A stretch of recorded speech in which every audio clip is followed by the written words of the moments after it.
Because here's what leaders really do. They maximize resources. A leader can come into an organization that's totally torn up in horrible shape, take the same resources, take it to another level. Your body, your mind, your emotion, but you can't maximize it when you're trying to fit in. And you can't maximize it when you live by everybody else's rules. I'm not saying don't be respectful. I'm just saying as a leader, you've got to decide what you believe is right. And one thing I can tell you will always feel right. To never settle for less than you can be, do, share, or give. That'll feel right as long as you're inside your life here. Whoa, yes. So question, how do you build muscle? Because what we want to leave here with is not some just positive attitude BS. We don't want to just leave here with some material we wrote in our books. We want to leave here with a different sense of identity, strength, and muscle. I don't just mean just physical muscle, I mean emotional muscle. Because think about, how do you build a muscle? What do? No. Exercising a muscle is how you keep it.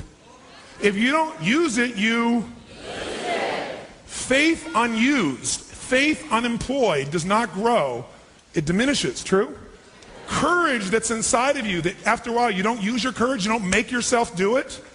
The courage muscle doesn't get bigger, it gets smaller. Passion between a couple, you're so busy and you're so tired, unexpressed, after a while, that passion dwindles, sometimes moves to seemingly nothing for people that really do love each other. But what's happened is they just haven't used the muscle. It's so weak, it's like, where would we even start? Right? That process happens in all human beings, and the emotional muscles are the one that shape every leader in every part of this world. Because everything that's happening in this world is an emotional game. 911 was an emotional game.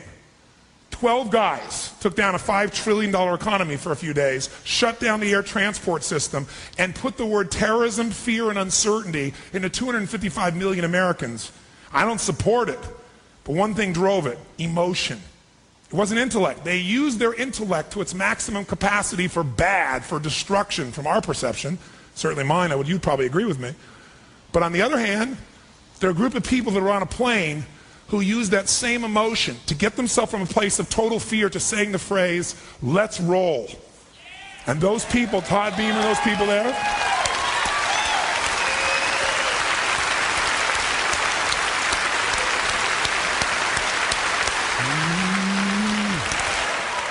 those people use that emotion to give their lives also, but to protect life.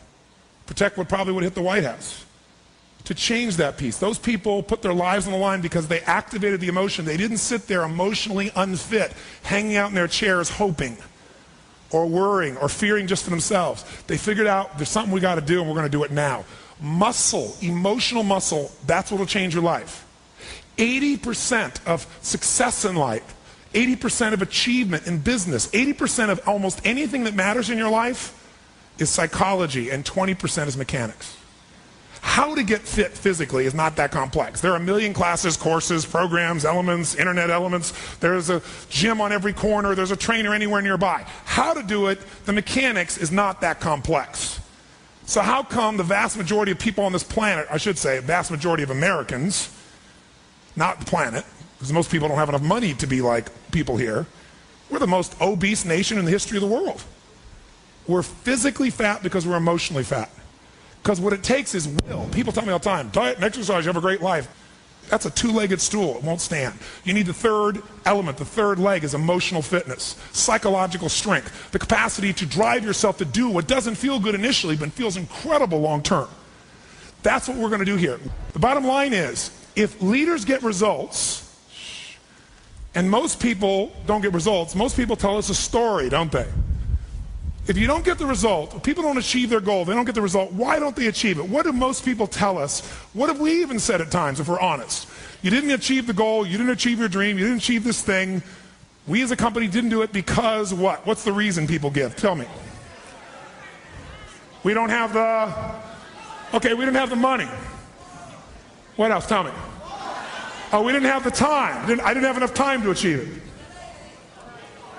We don't have the resource. We don't have the people resource. Okay, we don't have the people. We don't have the computers. We don't have the technology. We don't have the tools. We don't have the right plan. We don't have a plan. My boss sucks. If it wasn't for my boss, we would have made it happen. Wrong leadership. Wrong management. What else? Oh, because our people are too old. We don't have enough youth. So if you put them up on the screen here, people say things like, I don't have time, we don't have the money, we don't have the technology, the energy, not enough resource, we don't have the quality of leadership, we don't know the right people, we don't have the network, I don't have the education. That's why. Whenever people fail to achieve their goals 99.9% of the time, and you ask them why, they'll tell you it's because of a lack of resources. That's what all these things are. I didn't have the support, right? I didn't have the money, we didn't have the time, we didn't have this, we didn't have that. There's a resource that people believe is missing. And that resource, belief structure, then keeps people from ever being able to really lead. Because what leaders do is they find a way to maximize whatever resources they have, as little as they may be. And they don't believe in limited resources. I'll give you an example. Let's take a business example to start with. In 1974, a guy named Sam Walton had built his little company up. He came up with an idea. He started with $20,000 in, I think, 1962, if I remember right. But by 1974, within 12 years, he had 78 stores. And you know how he did it? In the middle of the night, he'd drive across the border and he'd go and study other people's stores. He'd buy everything the cheapest he could in the middle of the night. He'd go to other people's stores. Whatever was working, he figured out success leaves clues. He came back and did it in his store. Whatever was working in any store, in any competitor, anywhere he could do it, he did it. So he figured out how to maximize the little resources he had, his 20,000, built 78 stores, and if you read any of the people following him, the company had gone public in that year, they were all saying, this is it. He's maximized his resources. I mean, he only has so much money, there's only so many cities that are going to appeal to this discounting mentality, right? This is it, this is all he can do. And the word on Wall Street was, sell. Now what's interesting is, at that time, you look at Sears and Kmart, and they were gargantuan companies, weren't they? 20, 30, 40, 50 times, 100 times his size or more, probably. And at that time, they were the leaders, and they knew what's going to happen. But did things change, yes or no? Did he suddenly get mass amounts of capital? No. Here's what they didn't understand. Sam Walton now, or the Walton organization, Walmart, is the most successful retailing operation on earth. And when you talk about Bill Gates being the richest man in the world, that's only true because Sam's fortune is divided up amongst a bunch of different families.